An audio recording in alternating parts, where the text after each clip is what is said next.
Jai Radha Madhava Kunja Bihare.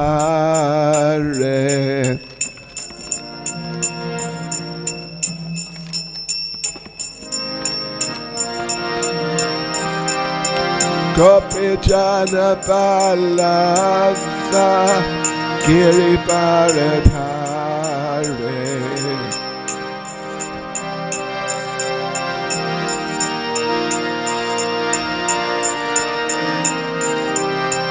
Gopi Jana Vallabha Giri Bharadhare.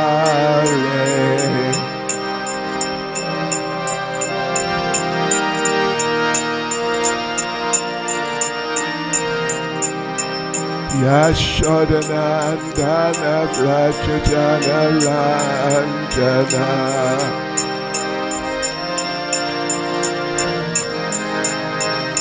Yashodanandana Vraja Jana Ranjana.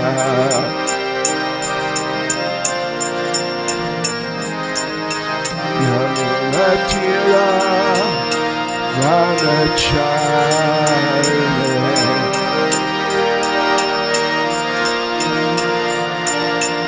Yamunatira Vanachari.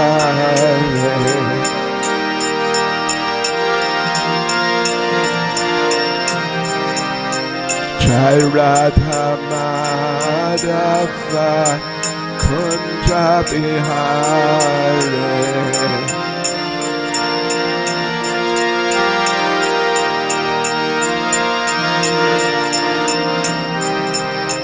Jai Radha Madhava Kunja Bihare.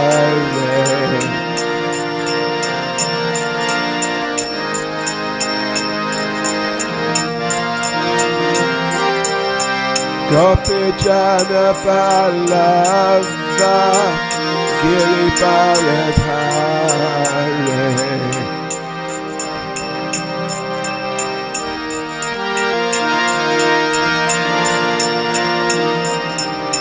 Gopi Jana Vallabha Giri Bharadhare.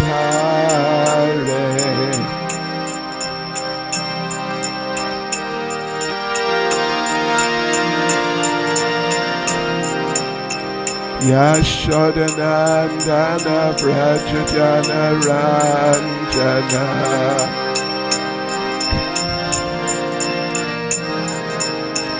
Yashodanandana Vraja Jana Ranjana.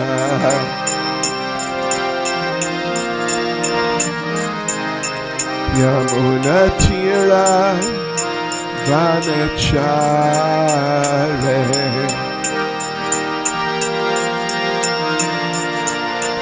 Yamunatira Vanachari.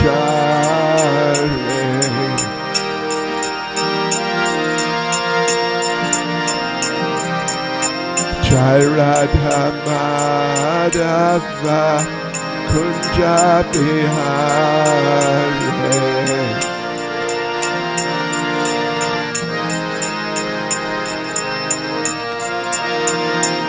Jaya Radha Madhava Kunja Bihare.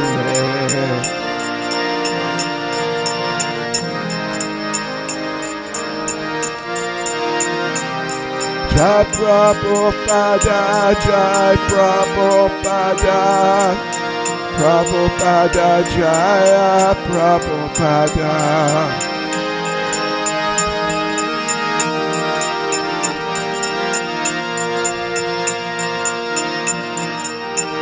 Jaya Prabhupada, Jai Prabhupada, Prabhupada, Jaya Prabhupada.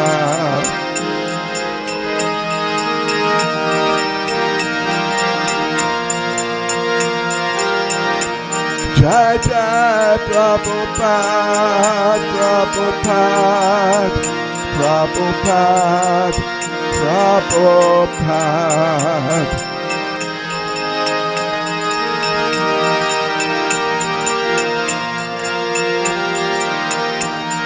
Jai Jai Prabhupada, Prabhupada, Prabhupada, Prabhupada.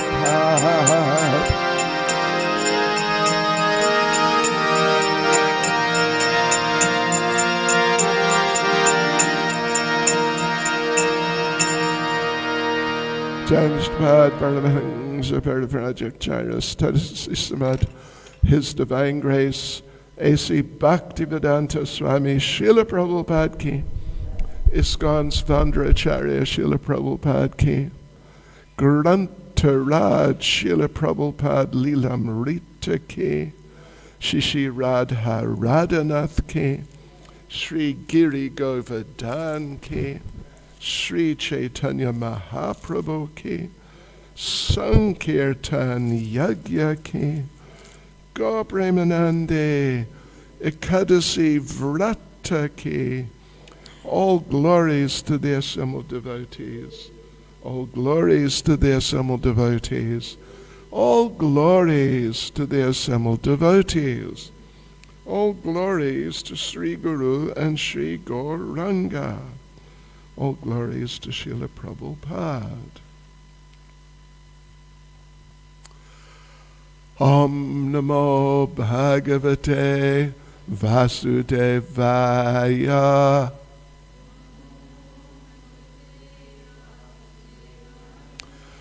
Om Namo Bhagavate Vasudevaya.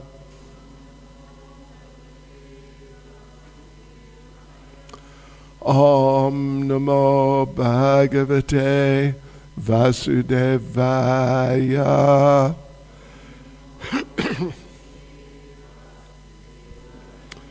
So today is Ekadasi. Ekadasi Vrata Ki Jai. So we are reading today from Srila Prabhupada, Lilamrta, the biography of His Divine Grace Srila Prabhupada. And we're reading from a chapter titled A Threat Against ISKCON, and this is from late 1969, going, well, actually into February or so of 1970. Yes, so we begin. Under Prabhupada's personal direction, the Los Angeles Center became a model for the rest of ISKCON. At the morning Bhagavatam class, for example, he had the devotees responsively chant the Sanskrit mantras after him, and he asked that this become the standard program in all his temples. In May 1970, he wrote to each of his 26 temple presidents throughout North America and Europe, inviting them to visit him at Los Angeles. Quote, "Now at the present moment, I'm concentrating my energy in this Los Angeles center as ideal for all other centers in respect of deity worship, arti kirtan, and other necessary paraphernalia. As I have curtailed my moving program, I wish that you may come here at your convenience and stay here for a few days and see personally how things are going on. And by meeting with me personally for necessary instruction, I hope simultaneously in all centers the activities will be of the same standard." Yes, so, Prabhupada is founder Acharya, and Acharya means one who teaches by example, not just by speaking something, but through his actions. So Srila Prabhupada was wanting to apply the same principle here in a broader sense, not just his activities as such, but the activities of those who had been trained by him, which sort of in effect is the same thing, really, in principle at least. So, for example, Prabhupada was very concerned about deity worship. You may have read, it may be coming up after a while, but anyway, when Prabhupada was in Sydney, not the first time, well, maybe it was the first time, but anyway, he was in Sydney, and he had brought Radha Krishna deities to be installed there.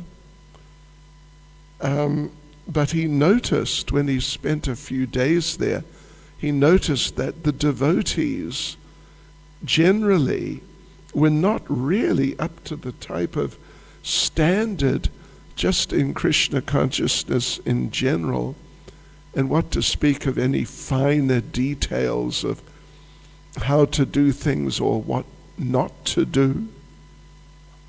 So he was very concerned what to do with these deities. So, but anyway, despite the obvious lack of qualification on the part of the devotees there, he decided to go ahead and install the deities, and then he would have to go somewhere else, some other part of the world, and leave those local devotees in Sydney to continue the worship. So Srila Prabhupada, after the installation, he prayed to the deities that I'm leaving you in the hands of these devotees, but I don't really know what is going to happen, so please accept their service and sort of like don't mind too much if the standard is not what it should be. So Prabhupada wanted like that. I mean, Prabhupada wanted that, as stated here, that if he spent some time in this one center and trained the devotees in so many things, but particularly deity worship, which is very, very responsible and very demanding type of service, really demanding of a high standard of consciousness and cleanliness and all sorts of things like this. Rather than go from center to center, at that time, here it says there were 26 centers in North America and Europe.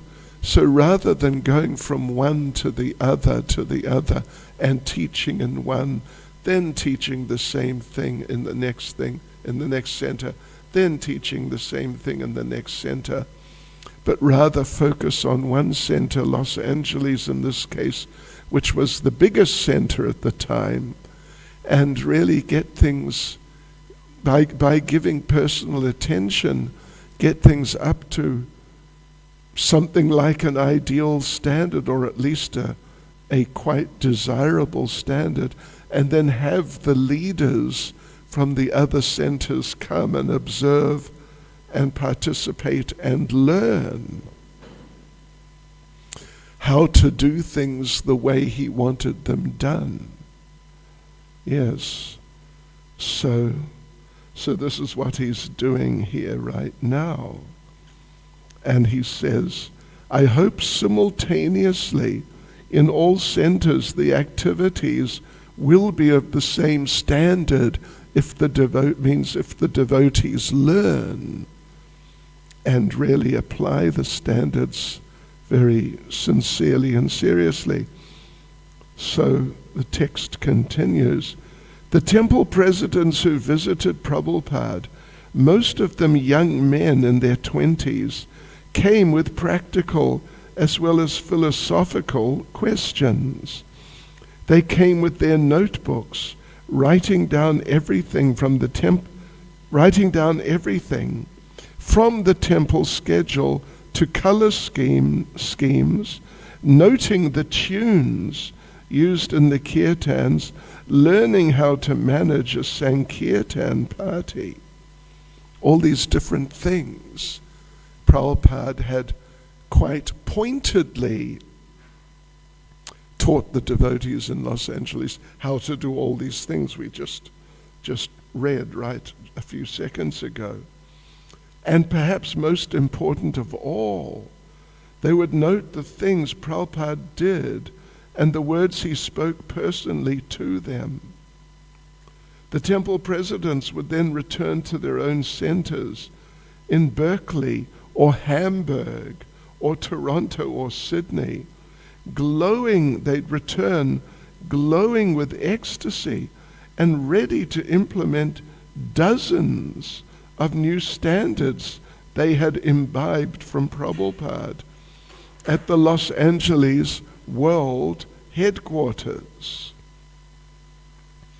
Yes, I remember, this is 1970, but I remember in 1974 in Bhaktivedanta Manor, one day the GBC, there at the time, Hansadutta Prabhu, he came in and said that Prabhupada has given an instruction, like to the whole movement, that we must start a new program. It is called Guru Puja. And we will sing one song by Narottam Das Thakur, the song we sing, Guru Vandana Shri Guru Charana Padma, that song we just sung some minutes ago. And this is going to be a regular daily program. And that was 1974, and it is a regular daily program, practically, not just practically, but I would say it just is, wherever you go within ISKCON. And the instruction, direction, coming from Prabhupada and the devotees who he gave it to directly, really trying to take it to heart and imbibe it, and then really carry it out from the heart. Yes. So although Prabhupada still spoke of expanding his movement more and more, he seemed content to stay in Los Angeles, reaching the rest of the world through his temple presidents, his Sankirtan parties, and his books.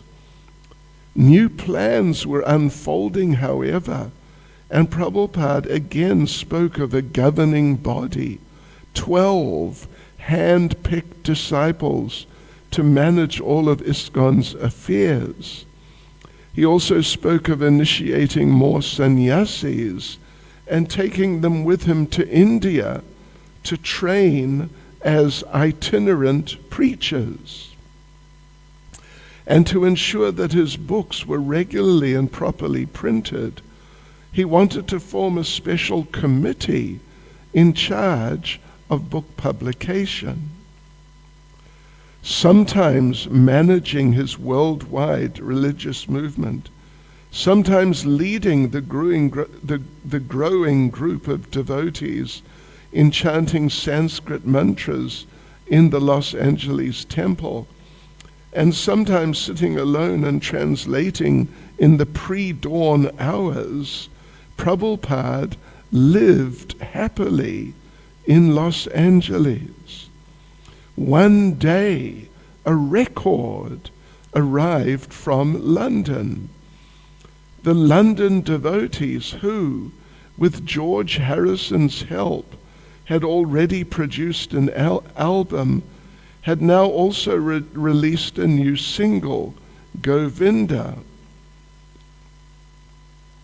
The song consisted of verses Prabhupada taught them from Brahma Samhita, each verse ending with the refrain, Govindam Adipurusham Tamaham Bhajami. Yes, right. So George Harrison, of course, this is 1970. George Harrison was still a very prominent person, even though, the group, the Beatles, had disintegrated, maybe a year before or something like that. And as an actual group of individuals, it didn't exist any longer. But still, they were all exceptionally famous, and including him. And George was very spiritually minded when he was in San Francisco, which at the time, like sort of 77, 78, maybe something along those lines, it was the center, the headquarters, the capital of the hippie movement, which ended up being a vast, vast international movement of the great majority, probably, of all the young people of the day. So, but he was intelligent enough to see that certain parts, so many parts, but certain parts particularly of that movement were very detrimental and degrading. And among those, or particularly perhaps, was the taking of different intoxicants, different drugs, in the forms usually of different pills. And although the young people, so many of the young people, thought that this is just really wonderful, and it's just a wonderful part of a wonderful social development. But George was intelligent enough to see that it was actually really not very good at all, or rather, it was very bad, and it was destroying so many of these innocent young people. Innocent meaning not very knowledgeable, not very experienced, or as Prabhupada would put it sometimes, foolish. Young, foolish people. Innocence may look very nice, but it's basically foolishness. So George saw that, and he really wanted to do something to help, because he felt that he and the group had really Shri Shri Radha Radhanath Shri Giri Govardhan Shri Caitanya Mahaprabhu Ki Jai. Yeah, because he felt they had contributed to the whole problem, which was true. They were not entirely responsible for it, but they had definitely contributed to it in very important and powerful ways, you could say. So therefore he really wanted to help to do something to correct the situation. And he saw in the Krishna consciousness movement, he first got the Hare Krishna record in San Francisco, actually, when he was there. Then he came back to London, where he was living, London area, and he saw the devotees going on Harinam, even in the winter, and he was very impressed.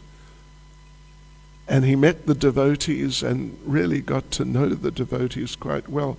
So he really wanted to help spread it, to benefit everyone, the whole world, but particularly these young people who were becoming degraded and just falling to a quite pathetic kind of standard of life.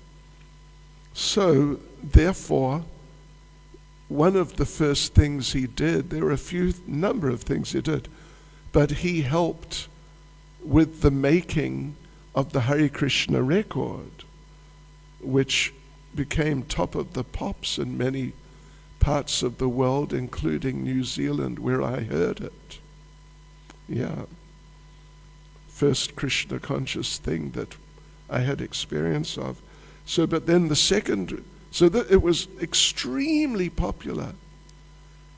And George Harrison was very happy that he had been able to help with it, and in this way sort of compensate for some of the degradation that he had been involved in sort of inspiring.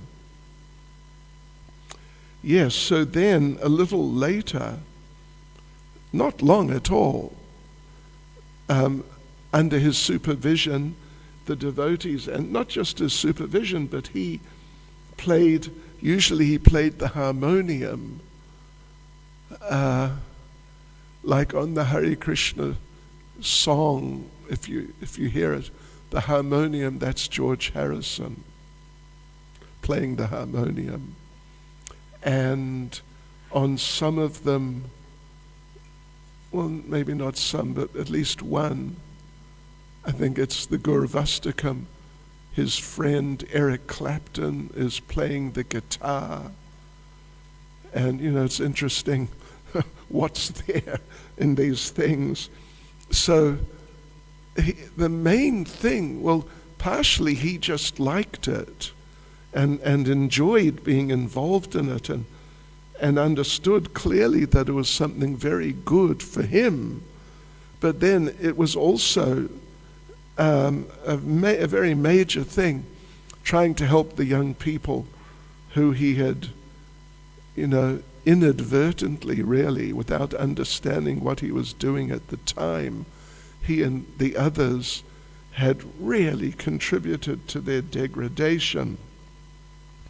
So this record came, and it was the Govindam prayers, which we play every morning at the time of deity greeting. So the song consisted of verses Prabhupada had taught them from Brahma Samhita, each verse ending with the refrain, Govindam Adi Purusham Tamaham Bhajami. Prabhupada asked that the record be played during the morning program in the temple. The next morning, after he had entered the temple room, bowed down before the deity, and taken his seat on the Vyasasana to begin the class, the record began. Suddenly, Prabhupada became stunned with ecstasy. His body shivered, and tears streamed from his eyes. The devotees, feeling a glimmer of their spiritual master's emotion, began to chant Hare Krishna as if chanting japa. The moments seemed to pass slowly. Finally, Prabhupada spoke, Govindam Adi Purusham Tamaham Bhajami. He was again silent. Then he asked, is everyone all right? The response was a huge roar, Jai Prabhupada, and he began the Srimad Bhagavatam class. Yes, so on to the next section. Vaishnavera Kriya Mudra, Vigyeha Na Bhujaya. No one can understand the mind of a Vaishnav. That's the translation of that line. Only a pure devotee can understand another pure devotee perfectly, but by observing the main activities of Prabhupada's life, we can see that whatever he did was pure service to Lord Krishna and was a perfect example of how to surrender to Krishna. He taught by precept and by example. often encouraging, even praising his disciples. He always pushed them into more and more participation in the blissful Sankirtan movement of Lord Caitanya. But he also exposed the faults of his disciples, and these faults were sometimes great and painful to see, both for him and for his disciples. And just another thing about George Harrison and Prabhupada and his attempts to promote Krishna consciousness, he made the song, My Sweet Lord. I imagine you've all heard it. And it was really popular all around the world. And Prabhupada really appreciated it. And I was told that His Grace Burijan Prabhu said that Srila Prabhupada said to him that this is a song in separation from Krishna in the mood of Srila Sanatan Goswami. Did you hear that? Yeah. Next time I meet Burijan Prabhu, I'll check. I didn't hear him say it personally, but I guess it must be true. So, yeah, Prabhupada really appreciated his efforts to spread Krishna consciousness. And on a certain level, it can be said that as an individual, other than Srila Prabhupada himself, George Harrison was probably the individual who spread Krishna consciousness more than anyone else. So, right. One day, so now we're going on, it's a whole different theme. Prabhupada exposing faults in his disciples. One day as Prabhupada came into his quarters at the Los Angeles temple, he saw that one of the devotees cleaning his room had placed his picture upside down. A simple mistake, but it indicated something wrong in the disciples' mentality. Every morning the devotees sing prayers to the spiritual master, honoring him as the direct representative of God. How could any sincere disciple not notice that he is standing God's representative upside down? Then a more serious discrepancy. Prabhupada went to the temple, greeted the deities, and went to take Charanamrita, the scented water from the bathing of the deities. It was part of his daily schedule. After his morning walk, he would return to the temple and offer obeisances to the deities while the Govinda record was being played. A devotee would then offer him a few drops of Charanamrita in his right palm, and he would sip it. He had mentioned this item of devotional service in the Nectar of Devotion, which says, scented with perfumes and flowers, the water comes gliding down through his lotus feet, the Lord's lotus feet, and is collected and mixed with yogurt. In this way, this Charanamrita not only becomes very tastefully flavored, but also has tremendous spiritual value. The devotees who come to visit and offer respects to the deity take 3 drops of Charanamrita very submissively and feel themselves happy in transcendental bliss, unquote. On this particular morning, however, as Srila Prabhupada took Charanamrita, he frowned. Someone had put salt in it. He walked the length of the temple room, took his seat on the Vyasasan, and before a room full of 100 devotees, he asked, "Who has put salt in the Charanamrita?" A young girl in a sari stood and with a nervous smile said she had done it. Why have you done it? Prabhupada asked gravely. I don't know, she giggled. Prabhupada turned to Gagamuni. Get someone responsible. I mean, it's not specifically said here, but it sounds like get someone responsible to make the Charanamrita on an ongoing basis. Yeah. Everyone present felt Prabhupada's anger. The unpleasant moment marred the pure temple atmosphere. A disciple worships Krishna by pleasing Krishna's representative, the spiritual master.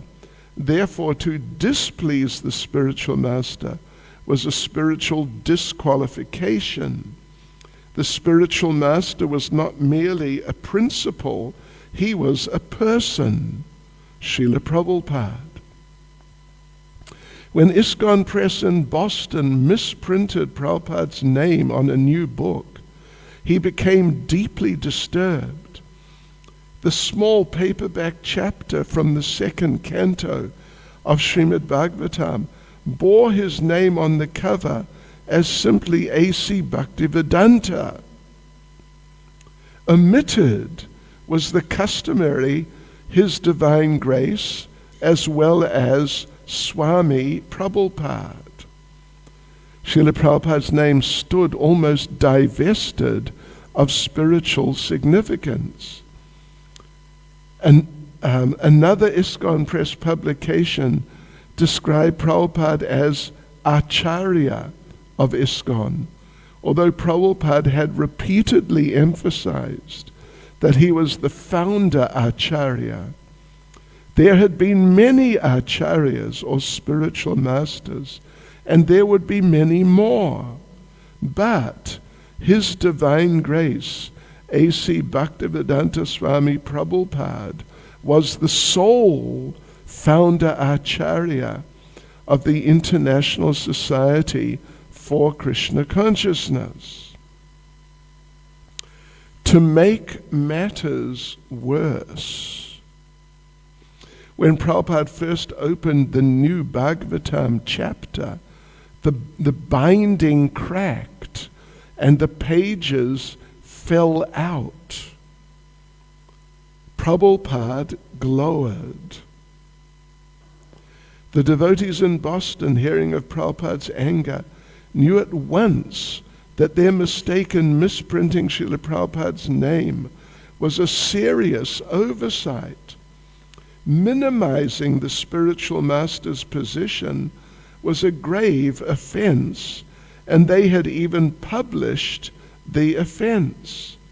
The serious implications were difficult for the devotees to face, and they knew they would have to rectify their mentality before they could make spiritual progress.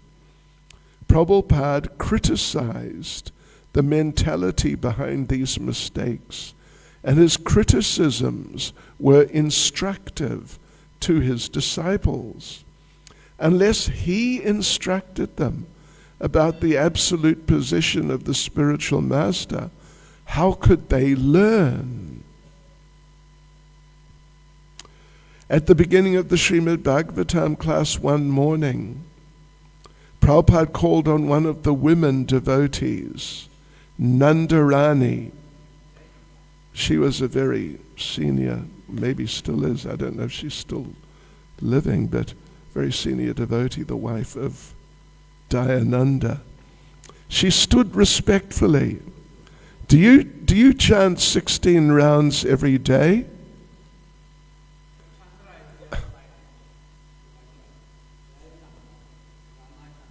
Hare Krishna. Shanti. Shanti. Shanti.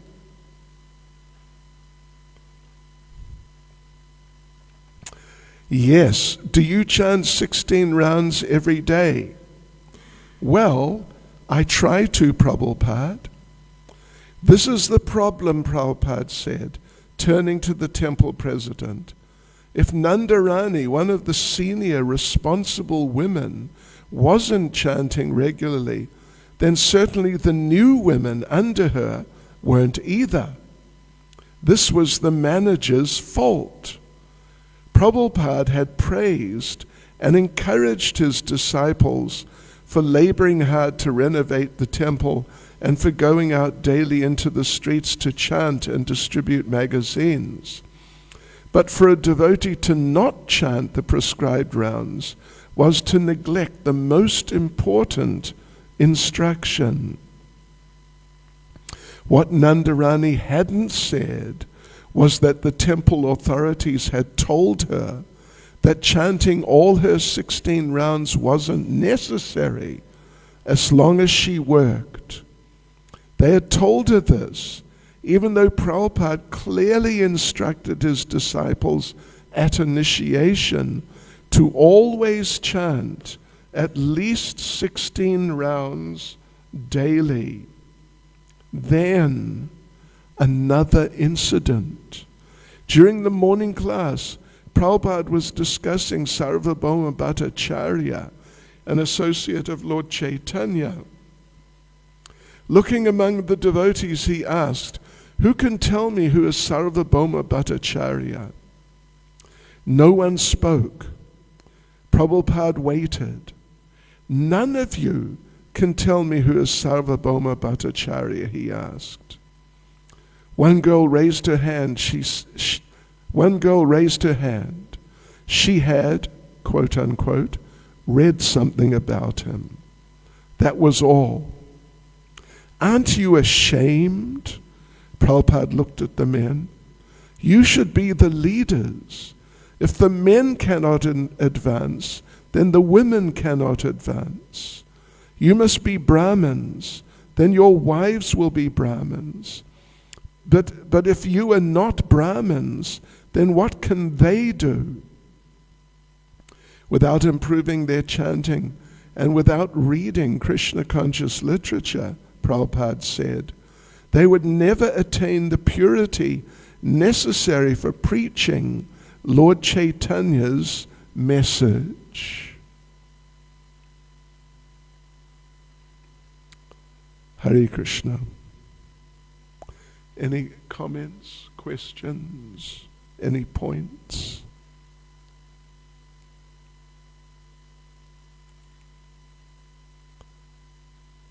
Yes, Motherji?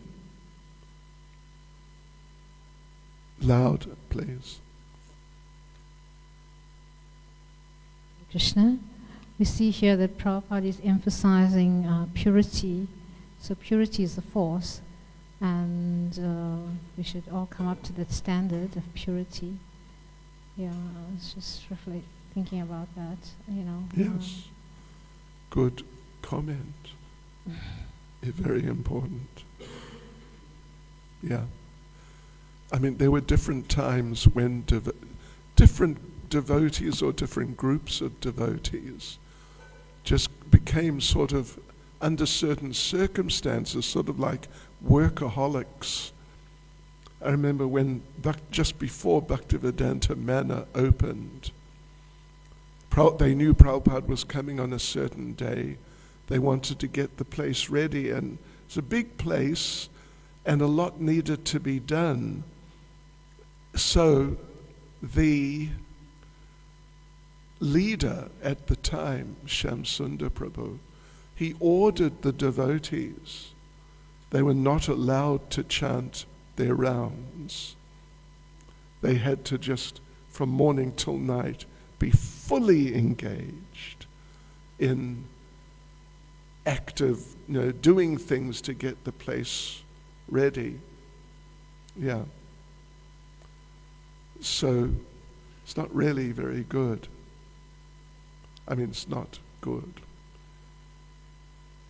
If we don't chant in a very focused way, in a very regularly, our Krishna consciousness will go downhill, and we will go down with it. Any other comment, question, point? Hare Krishna.